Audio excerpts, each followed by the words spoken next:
Hello everybody, welcome back to our YouTube channel The Legal Playbook.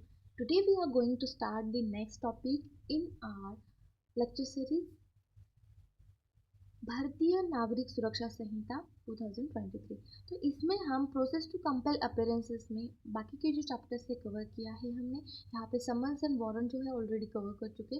अब proclamation and attachment जो बचा है वो हम यहाँ पे कवर करेंगे। तो चलो स्टार्ट करते हैं without wasting the time. Channel को सब्सक्राइब जरूर करना, अपने लीगल फ्रेंड्स के साथ शेयर करना एंड लाइक बटन हिट कर देना। ओके तो चलो स्टार्ट करते हैं। प्रोक्लेमेशन एंड अटैचमेंट का जो पार्ट है वो हम यहाँ पे क्या करेंगे, स्टार्ट करने वाले।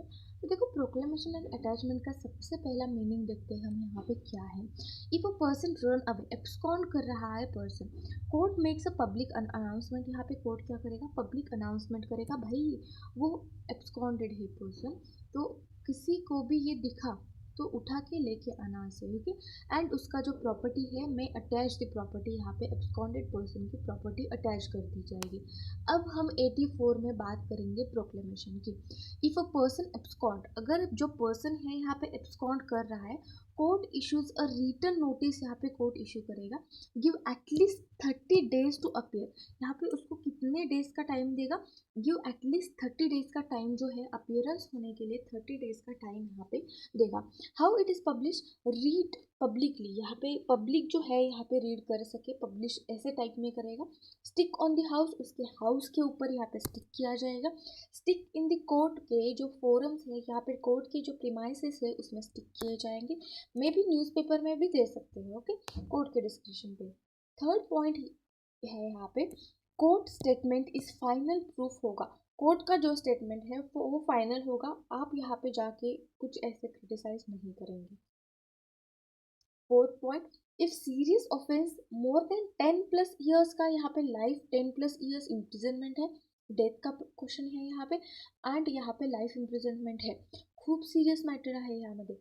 And fails to appear declare a proclaimed offender, यहाँ पे क्या हुआ, यहाँ पे अपीयर होने को फेल्स हुआ, ये जो ऑफेंसेस है अपीयर ही नहीं हो रहा है, हो नहीं आ रहा है, बोलवत आहे तरी पण येत नाही आहे ते, मग ह्यामध्ये काय होणार आहे, प्रोक्लेम्ड ऑफेंडर यहाँ पे डिक्लेयर किया जाएगा। सेम पब्लिक रूल्स अप्लाई होंगे, सेम पब्लिक एप्लीकेशन जो रूल है यहाँ पे वो एप्लीकेबल हो जाएंगे। आई होप 84 समझ आया होगा। अब हम बात कर, प्रोक्लेमेशन समझ आए, अब हम बात करेंगे अटैचमेंट ऑफ प्रॉपर्टी 85 में। कोर्ट में अटैच मूवेबल प्रॉपर्टी और इमूवेबल प्रॉपर्टी क्या करेगा, सबसे पहले तो attachment of movable and immovable दोनों अटैच होंगी। If a person about sale to property, जो पर्सन है यहाँ पे क्या कर रहा है कि अब मेरी प्रॉपर्टी भाई कोर्ट अटैच कर लेगा और मैं अब यहाँ पे बिकूंगा, मतलब सेल करूँगा प्रॉपर्टी, ऐसे इंटेंशन से है, तो अटैच इमीडिएटली यहाँ पे उसकी प्रॉपर्टी अटैच हो जाएगी। वैलिड इन डिस्ट्रिक्ट होगा, आउटसाइड डिस्ट्रिक्ट नीड एंडोर्समेंट की बहुत ज़्यादा ज़रूरत रहती है। वहाँ पे हम एंडोर्समेंट मतलब क्या होता है हम आगे भी पढ़ेंगे, शॉर्ट में बता देती हूँ। यहाँ पे देखो कि अगर जो प्रॉपर्टी है वो आउटसाइड जुरिस्डिक्शन के आउटसाइड है, तो क्या करोगे आप, उस प्रॉपर्टी, उस मैजिस्ट्रेट को क्या करोगे, उस मैजिस्ट्रेट को आप यहाँ पे प्रिसेप्ट भेजोगे, और यहाँ पे क्या होगा कि आप एंडोर्समेंट भेजोगे कि उस प्रॉपर्टी में ऐसे ऐसे हमारे केस में है, तो आप यहाँ पे अटैच कर दो, ओके। तो उस वो जो उस जुरिस्डिक्शन में है वो प्रॉपर्टी अटैच कर देंगे। यहाँ पे मूवेबल प्रॉपर्टी अटैचमेंट है, सीज रिसीवर अपॉइंट कर देंगे, यहाँ पे स्टॉप टू डिलीवर किसी को नहीं देना है, एंड एनी टू मेथड्स, इससे एनी टू मेथड्स यहाँ पे कर सकते हैं। इमूवेबल प्रॉपर्टी यहाँ पे थ्रू कलेक्टर अटैच करवा देंगे एंड टेक अप पोजीशन ले लेंगे, रिसीवर अपॉइंट करेंगे, स्टॉप रेंट पेमेंट जो है यहाँ पे उसको देने के लिए स्टॉप कर देंगे।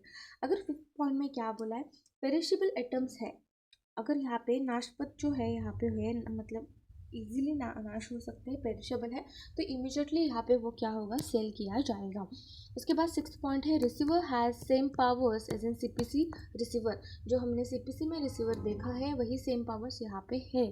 Section 86, property in the foreign country है, अगर प्रॉपर्टी फॉरेन कंट्री में है, कोर्ट में रिक्वेस्ट हो, अदर कंट्री को रिक्वेस्ट करेंगे, आइडेंटिफाई करेंगे, अटैच करेंगे प्रॉपर्टी, एंड प्रॉपर्टी जब्त किया जाएगा, फॉरफिट की जाएगी।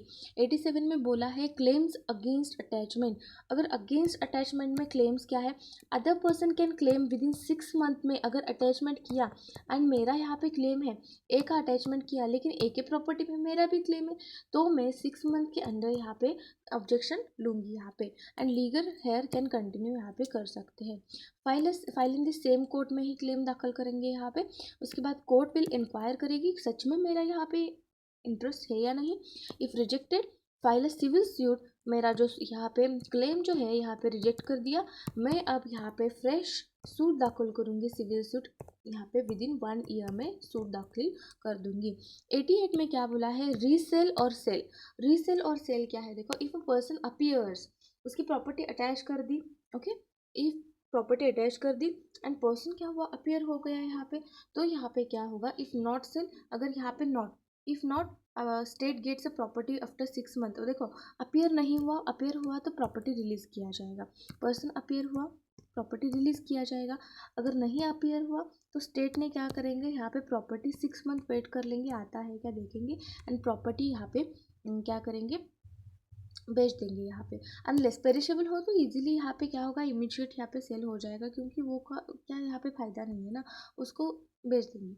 If with in 2 years person proves that he did not abscond, उसके बाद थर्ड पॉइंट में क्या बोला है, 2 years में वो आया और बोला कि मैं एब्सकॉन्ड नहीं हुआ था, मैं कोमा में था, मुझे पता ही नहीं था, ऐसे बोल रहा है, ही हैड नो नोटिस, उसको पता ही नहीं था, नोटिस ही नहीं थी, प्रॉपर्टी उसको रिटर्न कर दिया जाएगा। अगर यहाँ पे प्रॉपर्टी बेच दी हो गई होगी तो यहाँ पे क्या किया जाएगा, जो रिमेनिंग अमाउंट और जो है अमाउंट जो है उसको दिया जाएगा, ओके। उसके बाद 89 में दिया है, अपील है, इफ़ रिस्टोरेशन रिफ्यूज है, रिस्टोरेशन रिफ्यूज हुआ है, अपील कर सकते हो आप यहाँ पे, ओके, समझ आया, okay.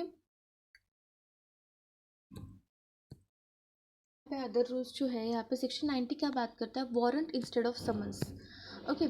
Warrant instead of summons मतलब क्या होता है, कोर्ट में issue warrant if the person absconded है, समन्स इशू कर रहे हैं फिर भी नहीं आ रहा है, एब्सकॉन्ड है, person not appearing after the summons दे रहे हैं लेकिन वो अपीयर नहीं हो रहा है, तो यहाँ पे इंस्टेड ऑफ वारंट यहाँ पे क्या किया जाएगा, समन्स यहाँ पे क्या किया जाएगा, इशू किया जाएगा यहाँ पे, ओके। उसके बाद 91 में बॉन्ड फॉर अपीयरेंस, यहाँ पे अपीयरेंस के लिए उसके बॉन्ड्स लेता है, सिक्योरिटी लिया जाता है, court can ask for bond to appear letter.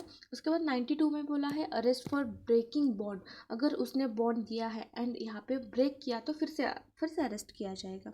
93 में बोला है चैप्टर अप्लाइज, यहाँ पे क्या है, chapter applies to all rules applies to all summons, जो रूल्स है सब यहाँ पे समन्स एंड वारंट पे अप्लाई होंगे, okay.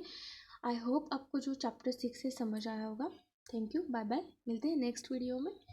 Till then keep learning, keep growing, thank you, bye bye. Channel को सब्सक्राइब करना मत भूलना एंड अपने लीगल फ्रेंड्स के साथ शेयर ज़रूर करना, ओके, एंड कमेंट सेक्शन में फीडबैक देना, ओके।